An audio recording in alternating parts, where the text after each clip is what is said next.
Carol Suárez.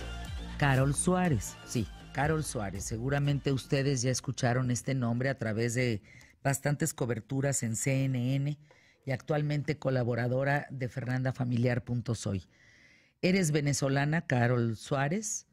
Trabajas en varios medios. Es un honor para mí que trabajes con nosotros porque tu trabajo habla mucho, mucho de lo que haces y de lo que eres. Eres venezolana y recientemente fuiste a los comicios en Venezuela. Hiciste una cobertura para varios medios, entre ellos fernandafamiliar.soy, la agencia FF. Hoy amanecimos con la noticia de que varias familias mexicanas, venezolanos, es decir, familias de venezolanos que viven, en México, ya no han logrado desde el día de ayer y algunos poco a poco, otros definitivamente no, comunicarse con sus familiares a Venezuela. Parece que ya el switch del internet, Nicolás Maduro autorizó que se bajara completamente, o por horarios o cada determinado tiempo. ¿Qué ves en esto y qué viste en los comicios? Bueno, hola Fernanda, muchas gracias por tenerme acá en tu programa. De verdad que haber ido a Venezuela fue una experiencia bastante compleja, si bien es cierto, yo dejé mi país hace 4 o 5 meses.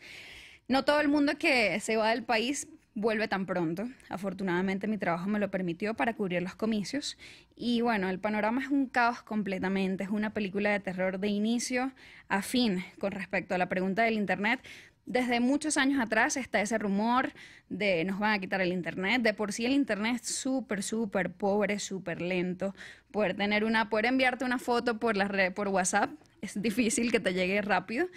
Pero no, es falso. Yo de hecho tengo comunicaciones con mi mamá ahorita, hicimos videollamada, todo. Hay internet todavía.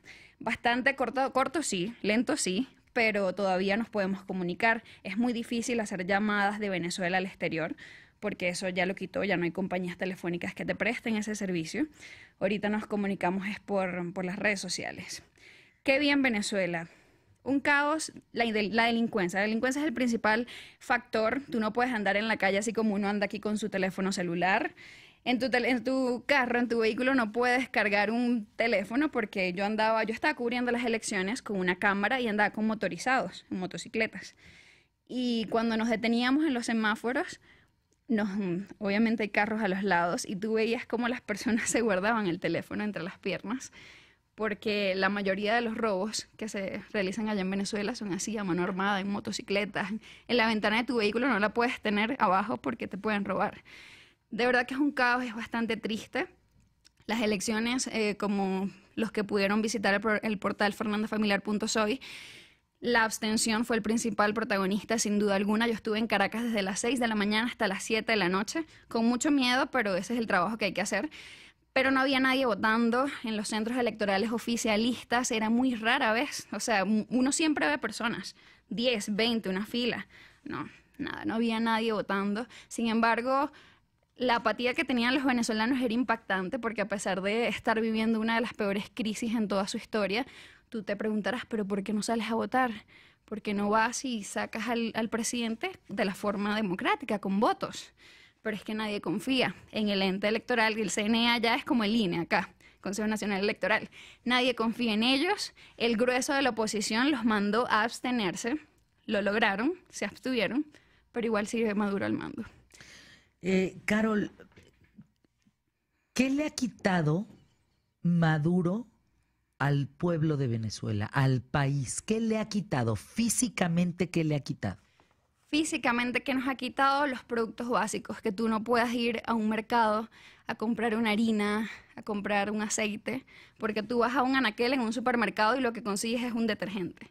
Casi todos los supermercados, las grandes cadenas de mercados que hay en Venezuela ahorita están repletas de detergentes, de servilletas y cosas incomprables. Para poner un ejemplo y entrar en contexto al radio escucha mexicano, la inflación, para empezar, según cifras del Fondo Monetario Internacional, va a alcanzar el 13.000% en el año 2018. Es, por ejemplo, que una persona gane 6,000 pesos al mes y luego de ganar 6,000 pesos al mes, tú vayas a comprar un kilo de carne y te digan, no, mira, ¿sabes qué? El kilo de carne está en 8,500 pesos. que ni siquiera tú con tu salario mínimo base puedes comprar algo tan simple como una carne. No se puede. Te estoy hablando que el salario sin el bono de alimentación, que le llaman en Venezuela, es como 1.500.000 bolívares. Y un trozo de carne, un kilo de carne te cuesta 4 millones de bolívares. Es algo no hablemos de un medicamento, ¿no? No, los Imagínate. medicamentos están incomprables. Entonces tú no puedes llevar medicamentos a Venezuela porque existe una mafia, y asumo la responsabilidad, existe una mafia en los aeropuertos de Venezuela, en donde te abren las maletas arbitrariamente o te quieren cobrar lo que allá le llaman matraca, una coima, algún soborno. Te dejo pasar esto si me dejas esto. Es muy difícil, es muy difícil. Yo de verdad volví muy deprimida porque tengo mis seres queridos todavía allá. Tengo mis seres queridos allá, pero la pregunta que queda sobre la mesa es ¿qué va a pasar ahora? Maduro se consagró ganador hasta el periodo 2025, hasta el año 2025, los próximos 6 años. ¿Qué va a pasar ahora? Ok, la oposición llamó a abstenerse, pero ahora no se han manifestado. ¿Qué vamos a hacer? La gente, ¿qué ves en la gente, Carol Suárez? Apatía, tristeza, desesperanza completamente.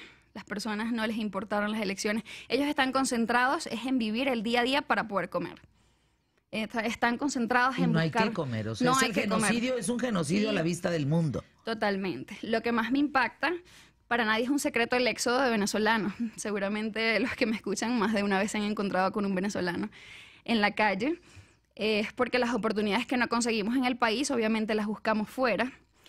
Y cuando yo vine, que tuve la dicha de salir sin ningún problema, había una larga fila para ya ingresar a la zona del aeropuerto, personas llorando, muchas despedidas. O sea, era imposible no sentir dolor cuando tú ves que niños, adultos mayores, de todas las edades están yéndose del país, porque no hay ninguna manera. Tú no ves una salida pronta a esta profunda crisis, y es lamentable. Entonces, ¿qué pasa? Acá tenemos un año electoral. Hay que ser bastante responsable con el voto, porque si bien es cierto el periodo de Nicolás Maduro viene de Hugo Chávez, del fallecido expresidente, fueron 18 años para que se instalara todo este caos que vive el país. Pero la gente no salió a votar, a pesar de eso. No salieron a votar. Es que lo que creo que no se está entendiendo es cómo se implementa esta paulatina devastación. A veces pienso que es como la violencia intrafamiliar. Esta violencia, el primer día no empieza con un golpe. Cuando hay violencia no es el primer día el guamazo, el trancazo no llega el primer día. Llega el levantarte la voz, el yo te quiero tanto, ya me entiendes, es paulatinamente que tú vas preparando casi a tu víctima hasta que le revientas el primer golpe. Paulatinamente, Venezuela, de ser muy exitosa, de tener todas las reservas, gas natural, petróleo, en fin, de irle muy bien a los ciudadanos, digo, algunos pobres evidentemente, pero no una cosa grave. ¿Cómo empezó paulatinamente Hugo Chávez y después Maduro a preparar esta debacle? Venezuela venía de unos periodos presidenciales que habían sido marcados por corrupción. Lo que hoy en día es la oposición tuvo sus periodos presidenciales llenos de corrupción, pero la economía era la más pujante de Latinoamérica. Todo estaba bien, los políticos hacían su trabajo de conducir al país, pero surge un nuevo líder, que es el fallecido Hugo Chávez.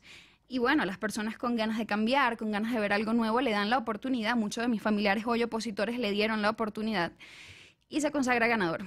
Él ganó sin duda alguna los primeros años porque era muy querido, tenía un poder de convicción, un oratorio increíble, Hugo Chávez. Pero luego comenzaron las expropiaciones cuando tú quitas empresas importantes de tu país. ¿Es lo primero que hizo? Expropiaciones. A ver, vamos a ir a una pausa y regresamos con Carol Suárez, aquí en ¿Qué tal, Fernanda? Que la sumo a nuestra mexicana rifada. Digo, no es mexicana, pero se la rifa por México. Es muy importante lo que está diciendo. ¿Cómo se prepara alguien que llega al poder? Ya llegó. Todos quieren un cambio. Esa persona ya está en el poder, en este caso Hugo Chávez. ¿Cómo empezó a implementar la debacle que vive hoy un país? Con eso regresamos aquí en ¿Qué tal, Fernanda? Es muy interesante escuchar cómo empieza la debacle, o sea, cómo cuando llega un dictador al poder habiendo mentido en sus entrevistas previamente, habiendo mentido en su campaña electoral, habiendo dicho que claro que no iba a hacer eso, que por supuesto que no iba a desintegrar el Congreso, que después de 2 años él iba a dejarle al pueblo la decisión de si permanecer o no permanecer. En fin, ¿cómo es que esa persona al cabo empieza a hacer movimientos y empieza a implementar lo que lleva al cabo a la debacle a un país? Decías, Carol, lo primero, inyecta mucho dinero a medios de comunicación para que lo apoyen. ¿Es correcto? Sí. Y la gente cae. Después Comienzan las expropiaciones. Exprópiese, muy tradicional y muy conocido del presidente, que estaba en una conferencia de prensa, algún meeting, y decía, esa empresa, exprópiese. Y unos minutos después ya, la empresa no es que la dejaban a la deriva, la tomaba el gobierno, pero a los 2 meses todo se iba abajo. Hoy en día todas las empresas expropiadas están en el suelo, porque claro, están en manos de personas incompetentes que no están preparadas para llevar empresas de ese tipo. Y bueno, todo se fue viniendo abajo. Luego viene lo de la Constitución, que la modifica. Luego hubo un error de la oposición, un error garrafal, que yo creo que fue uno de los peores consecuencias de lo que hoy en día tenemos. Cuando las elecciones del Parlamento, había muchos encontrones, muchas diferencias entre oposición y oficialismo, y ellos dicen que la mejor manera es abstenerse. Se abstuvieron y la mayoría del Congreso lo tuvo el presidente, Chávez. Y cuando tú tienes las leyes a tu favor, quien las modifique a tu favor, ya todo lo demás vino solo, sin consulta previa ni nada, ley tras ley, y luego fue acaparando todos los organismos, las instituciones que deberían ser autónomas de por sí, ya nunca lo fueron. Por eso es que nadie cree en sus instituciones. Le quita el fuero a los políticos, que eso es una medida muy electorera. Pero quitarle el fuero también es acusarlos de lo que sea. Si no estás conmigo, estás en contra de mí, entonces te acuso de lo que sea, porque justamente no tienes fuero que te proteja. Es un doble filo, es un doble discurso. Nosotros decimos, claro, quítenles el fuero, porque entonces es la única manera de juzgarlos. Foco rojo, porque entonces también si se lo quitas, yo puedo decir, tú estás en contra de mí, Emilio. Carol, acúsalo de lo que sea. Acúsalo de lavado de dinero, acúsalo de pederastia, acúsalo de droga, etcétera. Y entonces no hay ley. ¿Y en lo que te investigan? Y en lo que te investigas ya estás adentro, ya te quité de mi camino. Entonces también es importante entender eso, Te comentaba que la gente dirá, pero ¿qué hacen los venezolanos si se supone que son mayoría, que los del gobierno son solamente un grupo? ¿Qué es lo que hacen los venezolanos? Nosotros, me incluyo, abiertamente me incluyo, en el 2014 salimos a protestar fuertemente. La represión fue tan brutal que decidimos retroceder porque ya estaba en juego nuestras vidas, sin nadie que nos amparara ni que respondiera por nosotros. Luego se incrementa la crisis, se agudiza esta crisis, y en el 2017, el año pasado, las protestas fueron masivas. Todo el mundo conoció esas noticias. Protestas masivas por todas partes, vías trancadas, tú no llegabas a tu trabajo. Y tan fuertes fueron esas protestas que vino consigo muertos, más de 100 muertos, y los que murieron eran entre 17 años a 21 años. ¿Quiénes eran? Los jóvenes que estaban en la calle en busca de un mejor país, y lamentablemente no lo consiguieron, porque las madres decían, ok, tú quieres protestar por tu país, pero ¿quién me va a devolver a mi hijo cuando te maten? Y así fue. Y cierra con todos los medios que reportaban estos manejos y estos movimientos de plumazo, exprópiese. Y se los quitó. Y él juró en campaña, que jamás se metería con los medios, que suficiente tenía con el canal del gobierno para poder dar a conocer todo lo que él quería implementar como parte del gobierno. Y cuando aquellos medios que en un principio les dio mucho dinero ya no estaban a favor de él, porque ya había expropiado, ya había quitado el Congreso, ya había matado gente, ya había quitado la comida, ya había quitado el fuero, ya había quitado a las figuras estas de plurinominales, que luego estamos tan enojados con ellos. Aguas, el plurinominal forma parte de un grupo. Tú eres un pluri, Emilio, tú otro, Carlos Armando, tú otro, Carol y yo otro. Pero nosotros no pertenecemos al mismo grupo. Entonces nos vamos a pelear por lo que vamos a dar visto bueno o no visto bueno. Si tú nos eliminas, ¿quién da el visto bueno? El que ponga el presidente. Y entonces no hay pleito, ¿sí me explico?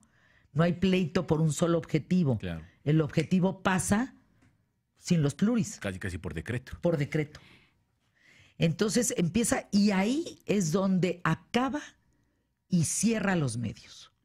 A nivel periodístico fue sumamente difícil porque yo primero estaba en un periódico, se llamaba El Impulso, el diario más longevo de Venezuela, más de 114 años, y comenzaron a recortar el papel, porque la empresa que le otorga el papel a todos los medios impresos es la Corporación Maneiro. ¿Quién la tiene ahorita? El gobierno. Y por ende, todo aquel medio que informara o imprimiera algo indebido, se les recortaba el papel. Llegó al punto donde tuvieron que cerrar su edición impresa y pasarlo a digital, como una cantidad que te puedo mencionar de medios. Luego en la radio, me fui a la radio porque dije, me están quitando mi libertad en el impreso, en el digital tengo mis restricciones. Me voy a la radio. Yo trabajaba en Unión Radio, que es uno de los circuitos más importantes de Venezuela, y llegó un punto donde en plenas protestas teníamos, como le decíamos allá, la guarimba, acá en la esquina, no podíamos pasar, y nos decían, no, tú no puedes decir nada de eso porque está en juego todo el circuito nacional.